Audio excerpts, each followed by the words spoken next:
Hello everyone, it's Animation 4. Welcome back to some more Omnifactory Season 2. It's been a while since last time, but that's actually not true. It's not been a while since I last recorded, because I recorded the outro of the last episode like 5 minutes ago. And the reason I did it entirely right here and didn't go anywhere is because I've been busy. There have been a lot of changes. If you look over here, that floor is now like fully occupied. I've been doing stuff. I've just kind of been just playing and chilling and figuring out where exactly we want to go next, because I want to upgrade our system more, but I also want to work on quests. But I think our system is lagging behind our quests a little bit. So we're going to try to enhance that. Do I have anything to show over here? I don't think there's anything to show over here. We're gonna do stuff over here soon. The big stuff that's been done is in here. We have crafting. We have Emmy auto crafting now. So I have two crafting CPUs, a 1K and a 4K. The 4K is the main one. 1K is for like little side jobs, and you'll see why I added this one in a little bit. We have two interfaces with molecular assemblers, with just a bunch of crafting recipes in them.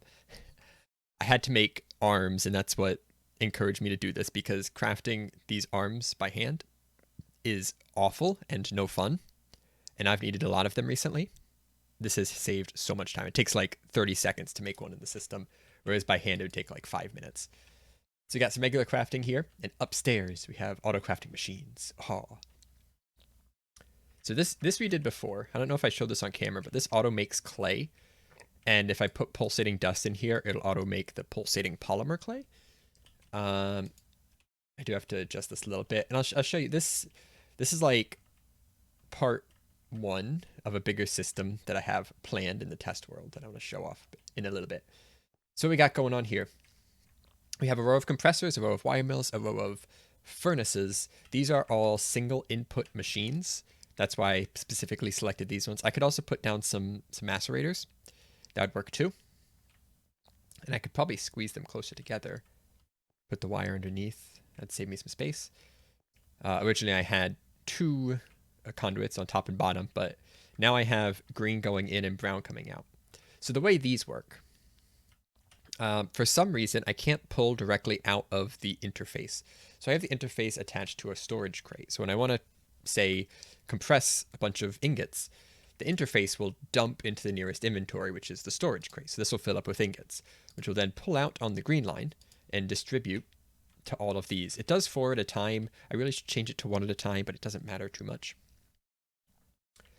Once they're done, they'll be pulled out on the brown line and dumped back into the interface.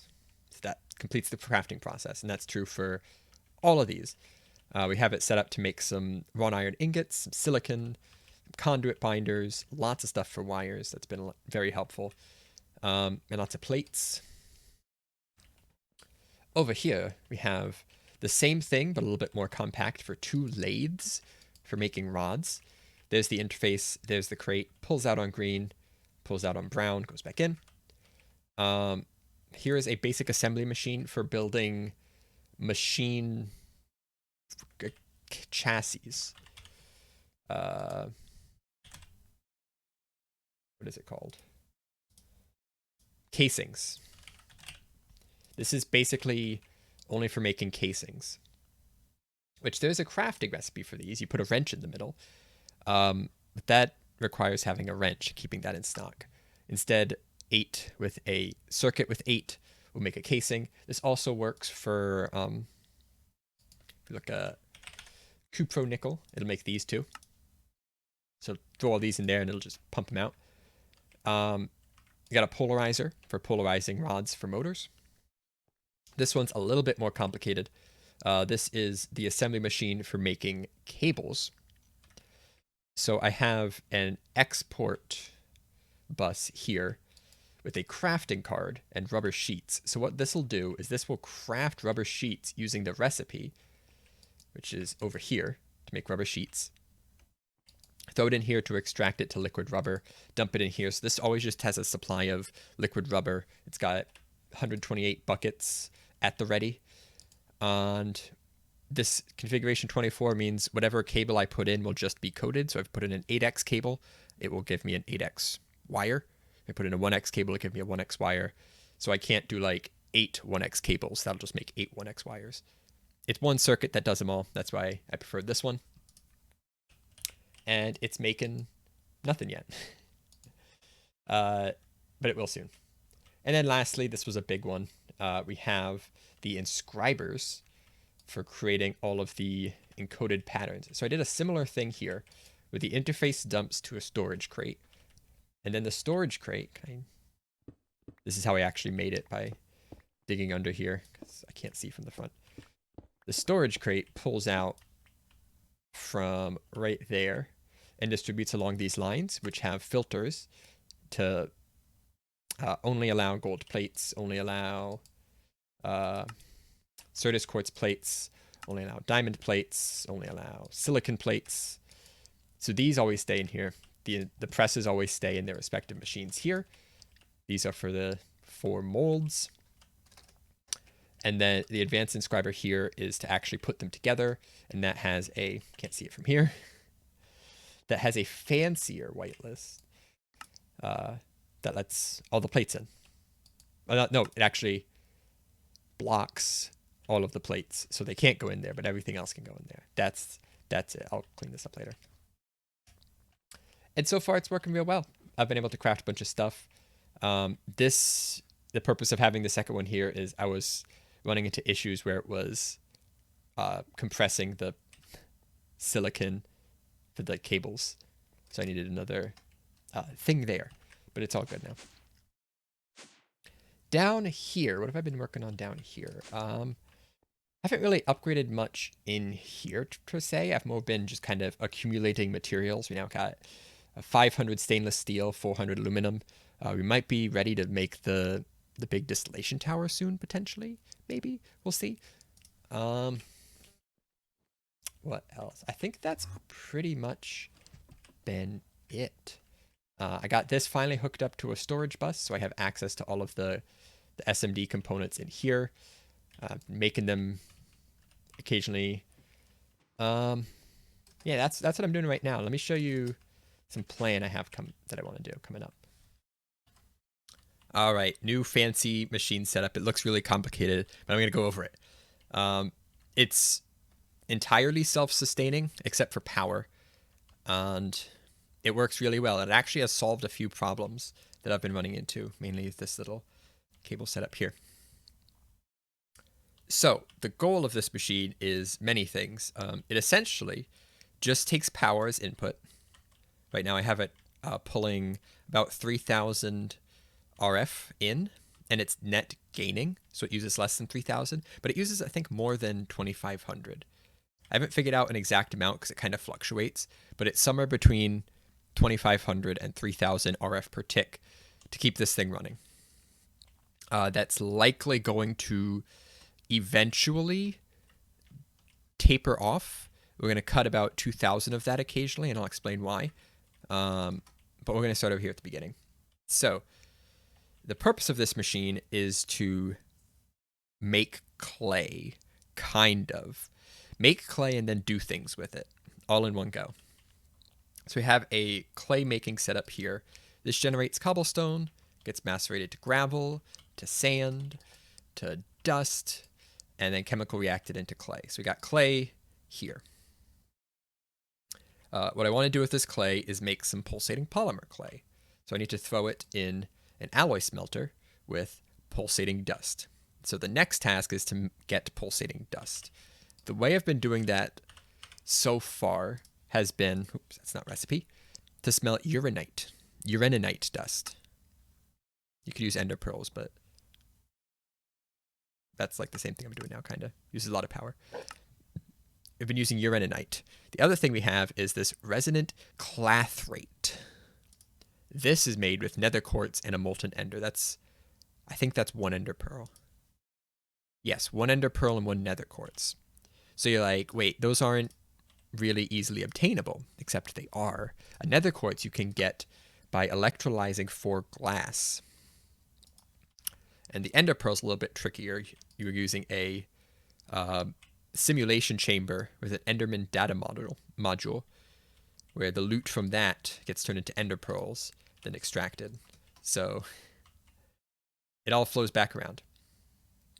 So to get that in general, we actually have sand pulling from this line that goes to dust into a regular electric furnace that's melting into glass, sending it into an electrolyzer.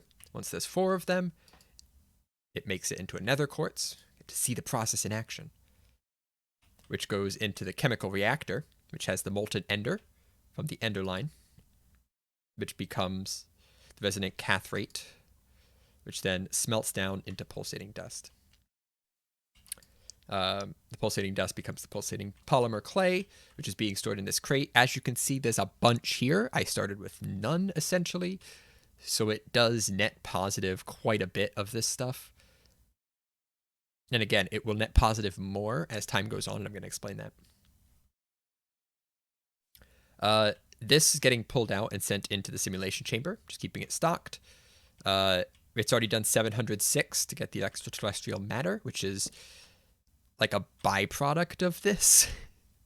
Even though it's actually a pretty useful item to have, it's kind of just being produced on the side, and it goes back in like that. So this right here, this logistics pipe setup is actually really important to make this work, and I've actually learned a lot by doing it this way. So I have 3 logistic pipes here that matter. We have a provider pipe, a provider pipe that provides the clay from the chemical reactor. So that just placed next to it and said, hey, I have clay. If anyone needs clay, I got it right here. Got another one over here on the electric furnace that provides the pulsating dust. Same thing. It's like, I got pulsating dust if anyone needs it. Then in here we have a supplier pipe, which is told specifically to keep 1 pulsating dust and 1 clay in stock. The reason I don't just connect pipes to this is because once this side fills up with clay, it'll start dumping them in the other slot, and that'll jam up the system because it won't be able to craft anymore. So this pipe keeps exactly 1 in stock. And the good thing about these GregTech machines is they consume the items before they start processing. So you'll see it'll produce the items and it'll consume these, they'll be gone, and it's processing them now. So there's space for the next ones to come in. So it never actually stops unless there's no materials anymore. You can see just bloop, there it does the thing. And that solves a lot of issues, and I want to use that for more stuff than just this because it's good at managing 2 inventories if I just need to tell it exactly what goes where. Where else the clay goes, another logistic pipe over here. I didn't need a logistics pipe for this one, but that's what I had connected to anyway. Keeping this stocked with a single clay that macerates it down to clay dust and electrolyzes it into a bunch of stuff. We get sodium, silicon, lithium, and aluminum. Specifically, the silicon and aluminum are super important. And again, they're like byproducts of this whole system, which is great. So this whole thing, in the end, consumes somewhere between 2,500 and 3,000 RF per tick, water, and cobblestone, and produces sodium, silicon, lithium, aluminum, pulsating polymer clay, extraterrestrial matter, and eventually we'll probably get a surplus of ender pearls, because as you can see, this it used to be waiting for the ender pearls, but now as this thing has upgraded, and it's actually going to upgrade one more time to 30% pristine chance, as it's been upgraded, it's been producing more ender pearls than the electrolyzer can actually keep up with. Okay,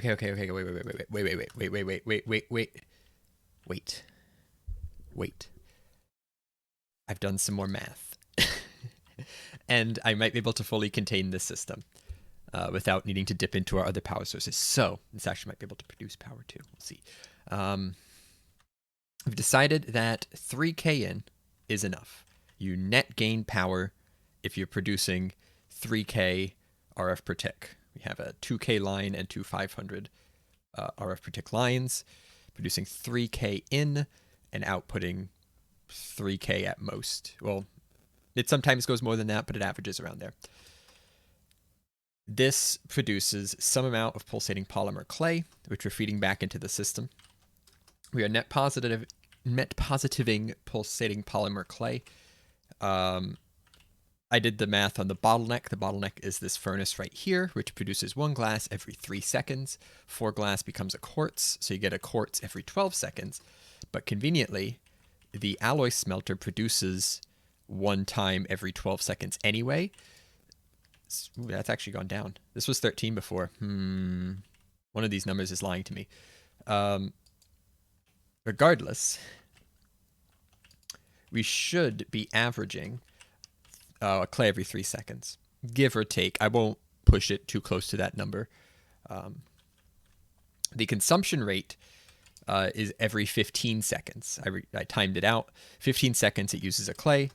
So we can technically do 5 of these at this rate, but I probably wouldn't want to pull more than 4, just so we have that buffer. So we got to get power. How do we get power? We get power from steam turbines. That's been the best thing so far.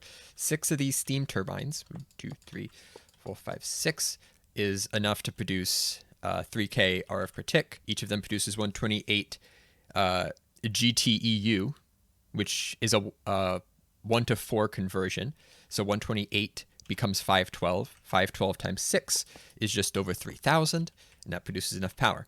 So one steam turbine will produce enough steam for 6 of these. One steam boiler will produce enough steam for 6 of these. So you have to get fuel for the steam boiler. A steam boiler consumes 1 piece of charcoal every second. We need to produce a piece of charcoal every second. But we can use coal instead, which is like, coal is harder to get, isn't it? No, it's not.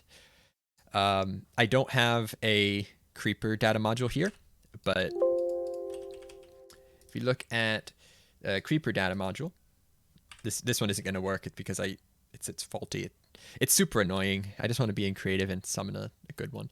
You get the pristine creeper matter at a 30% chance, which becomes 32 coal. So every 10 clay you send through this, you get, on average, 32 times 3 coal. Takes 15 seconds per clay. There's a 3 in 10 for loot, which means every 50 seconds you're going to get one of those loots, which means every 50 seconds you're going to gather 32 coal, which is actually pretty good. 32 coal per 50 seconds on average is actually really good. We have to double that, though. So we'll get 60 coal every 50 seconds, at which point we are greater than the 1 coal per second rate, and it'll power a steam boiler, which will power the 6 steam turbines to power this whole thing, which would be using 3 simulation chambers. Also, these, the creeper ones, I believe, only use 64 RF per tick, so their power consumption's fairly negligible. Not entirely. I mean, if you look at this, it's chilling somewhere a bit over 200, so it'd be cutting into that, but it should be rather negligible. And this goes through these in 2.5 seconds. It's no concern there. It will dip into this. We'll be using 3 clay every 15 seconds. That's a clay every 5 seconds. So we may want to consider beefing up this right here so it produces quartz faster. Maybe add another one next to it. But that can all be balanced out as needed. The main thing is this should work. All right, I've gone in. I've looked at the structure. I've analyzed the list of stuff we have to make. It's a pretty big list. Here it is. Lots of basic things. Advanced chemical reactor, advanced steam turbines. It shouldn't be that bad. It's just a lot of stuff. And then we have to find a building to put it in. So I haven't actually looked around yet. So let's do that real quick. It shouldn't take up too much space. I imagine maybe 3 floors is enough. This building would be a good candidate, but for something I shouldn't ever need to touch, it's kind of close.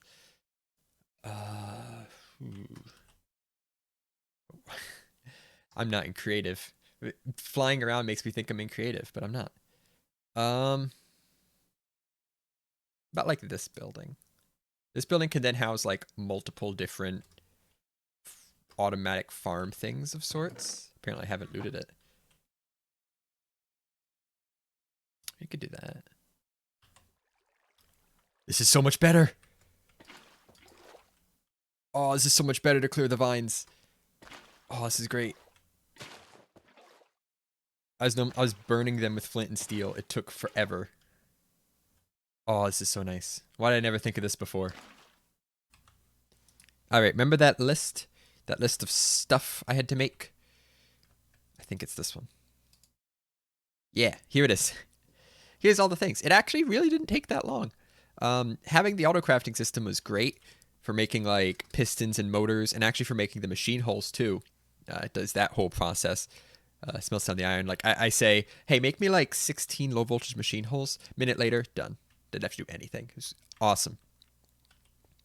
Now, planning. I'm going to try to do this in 2 floors. I did clean out this building. We got, I think, 5 above ground floors. Yeah, 6 above ground floors. And I think 3 below ground. I'm going to try to just keep it to these top 2. I think that'll be enough. So it's all going to start in this corner, where the cobblestone is going to become the gravel and sand. And a lot of the processing is going to be done up here. Down here, it's going to be taking the clay, doing the simulation chambers, the loot fabricators. Boiler's going to go in this corner, create the power along this wall, kind of store it over here. Items going to be stored over here. That's the plan. How well the plan's going to work, I don't know, but we're going to find out.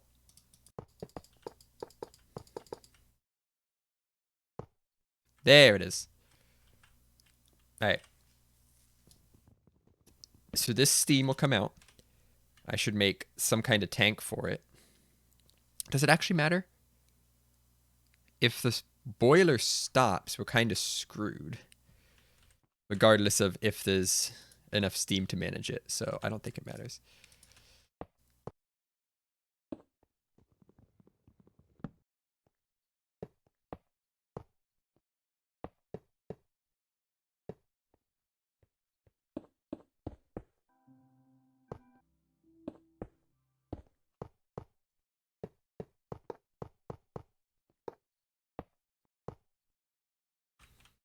We are just about done. Just some logistics pipes stuff left to do. So I figured I'd show. I did this last time, but I figured I'd show again how these work. You need a logistic program compiler, which needs to be powered with a logistic power junction through a logistics pipe. Really weird to have this little setup, but if you actually have a logistics pipe set up, you just kind of drop this anywhere on it. Put in a disk in the corner. Pick a thing. Unlock it. It takes some time. And then you make one of these logistics programmers. Drop it up here and then say, what pipe do I have? I need a provider. You pick the pipe you want. You flash it. You gotta compile it first. It's just a lot of like clicking through menus. Like you can compile this one and it'll take time, but once it's flashed onto here, you're good. And then you can make the provider pipe, which takes the programmed thing. I need 2 of these, like so. And you can drop them on your network, which will power up once I provide power to everything. I think it's done. I wasn't super great with the routing of pipes and conduits and stuff, but it should work. Boop.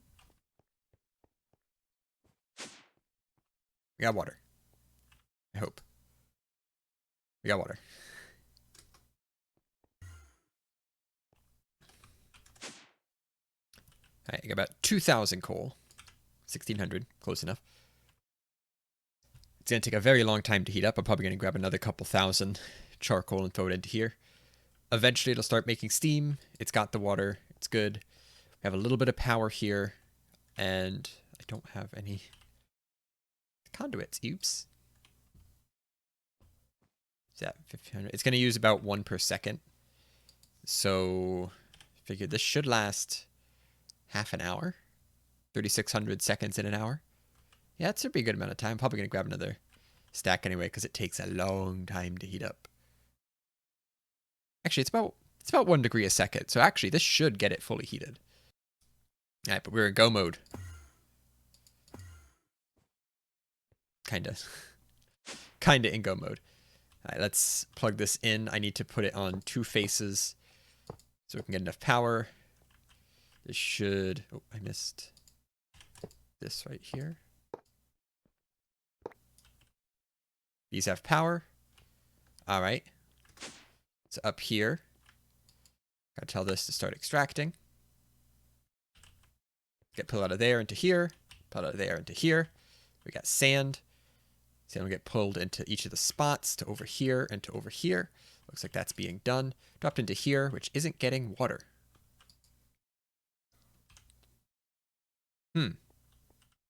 How is power looking? Using a lot of power. Oh, you know why? It's charging these things. It's filling these things up, and that's going to take a really long time. This one doesn't even have any yet. It's not even plugged in. Oops. What if I just, like, cut this for now? There you go. Now I got power. It's got water now. We're making clay. All the clay is being pulled out and put into the macerator. Which I should not have it do yet. How do I turn that one off? That would be here. So I can actually do it from up here.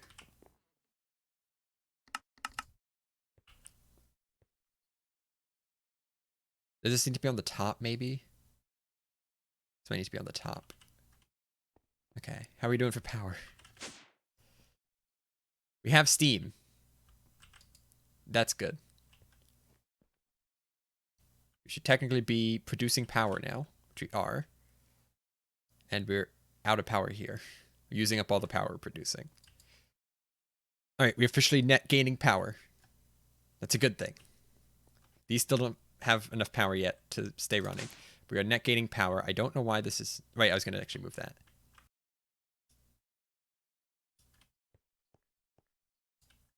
All right, we'll keep it stocked with 1 clay. How's power doing now? 1,000 in. Should be ticking up slowly. Almost half temperature. I'm going to try to turn this thing back on, actually.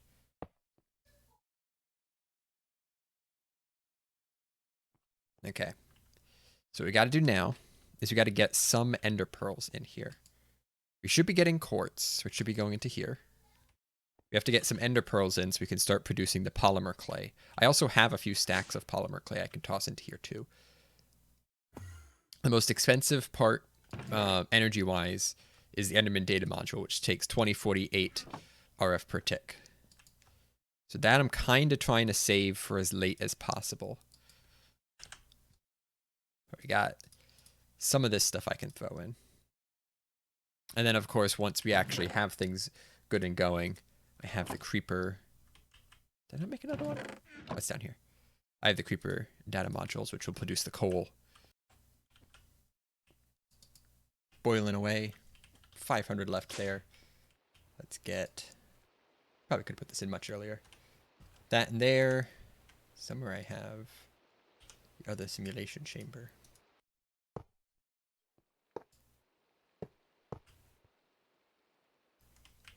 It's going to drain the heck out of this.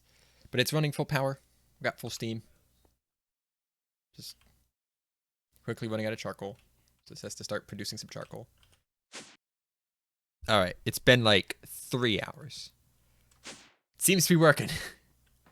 Surprisingly, it seems to be working. The creeper modules are currently at superior. In about 300 more iterations on each of them, they will get to self-aware, at which point it should be producing more than 1 coal per second, but it's not quite there yet. This was full at one point. You can see it's very, very slowly trickling down. It should be about 80% production rate right now. But there's enough coal backed up in here. I think it's actually going to be fine. The Enderman one should be self-aware at this point. So we will start getting a surplus of ender pearls. It'll just start overloading this. There'll be more molten ender than there'll be nether quartz. And it's working. I guess at this point it comes down to how much excess power can we get out of these. I should really analyze how much these are actually on and how much power I'm pulling, because it'd be nice to get like a blast furnace in here and process this aluminum manually and have these pulsating polymer clays go towards more simulation chambers. I think I said I could run 5 of them at the rate I'm producing clay. So those are options. And I don't know, for right now, I'm just happy that it's working. All right, things are still going great. Made a few tweaks. I brought up the Emmy system, hooked it into a drawer controller so you now have access to all of the polymer clay, the matter, all that dust from everywhere. There's a lot of it. I gave this thing an emerald upgrade. It's already 10% full, almost 20% full, 165 stacks. These are at 120. This is almost half full already. It's just been working. I did make some tweaks to the system, though. I added another electric furnace. Now this side, I think, is entirely backed up. It's just about backed up. They won't need to process much. And it's just going. Other little things I've done. Made some upgrades here. Added some extruders. And I added a new thing, because this is kind of the episode of set stuff up to auto-process for a while. I added this little setup over here. The basic idea is there's an electrolyzer, always electrolyzing water, and there is a centrifuge, centrifuging air, and that will give us a continuous supply of nitrogen, oxygen, and hydrogen. There's some cables running down there, so they are accessible in the system. Once I get down to the system. So you got 490 buckets of hydrogen, 640 of nitrogen, 240 of hydrogen, and that will just keep going up over time. I don't expect to use that. Oh, the things I use to actually store the gases, I made some reinforced large drums, which hold 4,096 buckets. They seem to be the best storage for the cost. Take stainless steel drums, iron drums, and some vibrant alloy plates. So they're not super cheap, but at this point, they're relatively cheap for what we have. And I also cleaned up some stuff in here. I moved the simulation chambers over here. And now I have a little setup where it's just going to keep this stocked with polymer clay and is going to automatically pull out the loot. The matter is going to go back here. The pristine matter is going to go into here so I can decide what to do with it. So it's like, I'm a little low on tin. Let me process some skeletons. And it'll process some skeletons. The loot's going to end up in here, and I can throw it in here to do whatever. Or like I'm low on diamonds, I can throw the shulkers in. Or whatever I happen to need at the time, I can just throw in and have it do the thing. I actually don't need anything right now. I'm pretty set. So, next time, I think we're ready to go to space. So we set this up last episode, haven't touched it, kind of wanted to get some stuff done here in the meantime. So as we do all this questing stuff, we have things just processing. So next time, we'll go to space. And should be fine. It should be fine. I think I've been to space before. So thanks for watching. See you then. Bye-bye.